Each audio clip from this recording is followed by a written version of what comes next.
I'm happy to present for your enjoyment the Bird Post, a collection of bird pictures taken on the post in the wetlands of the Isles near my home. So let's get started.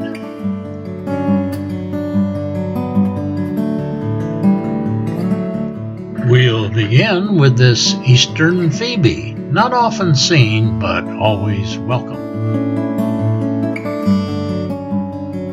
And here's the colorful Redwing Blackbird.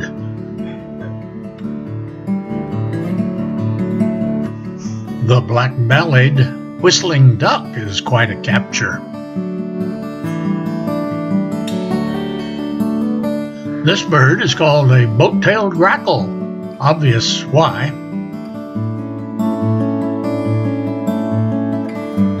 His iridescent cousin is the common grackle.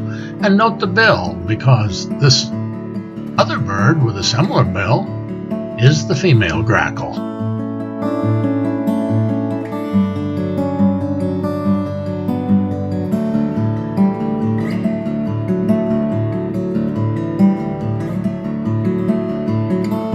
Sometimes confused with a sparrow is the female Redwing Blackbird.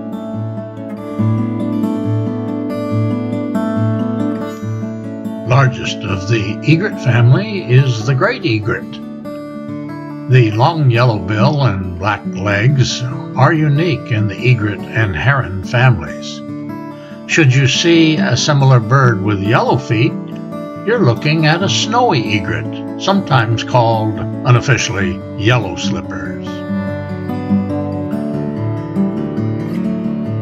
You'll not confuse him with the smaller cattle egret usually seen in the fields with the cows and identified by the yellow patch on his head during mating season.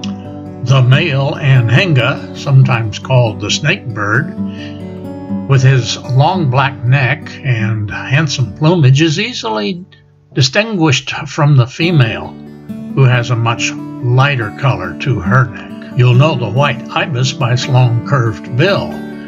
Its cousin, the glossy ibis, which is much darker, is quite skittish, and I've never seen one on the pole. The white color might fool you into thinking that this was another egret, but it's not.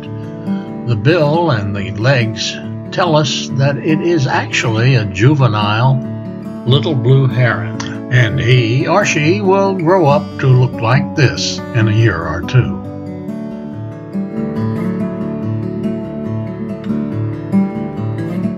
Here we have another kind of heron. This one is called the tricolor heron, also known as the Louisiana heron.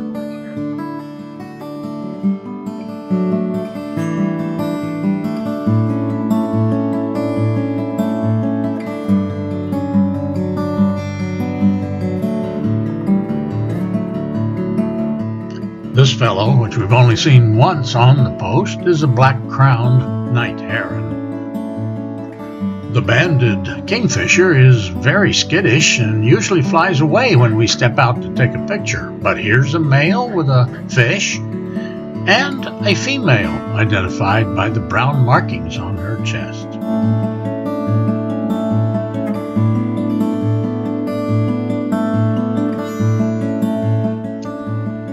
Raptors also come to the post.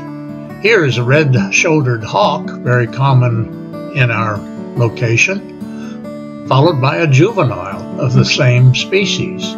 The northern harrier is identified by her owl-like eyes.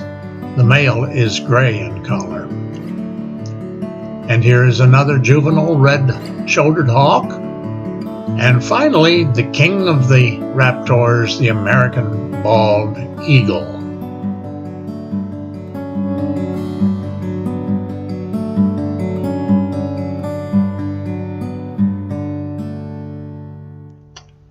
Well, it's time to take flight and say goodbye. We hope you've enjoyed these pictures. And oh, by the way, yes, in all of them, it was the very same post.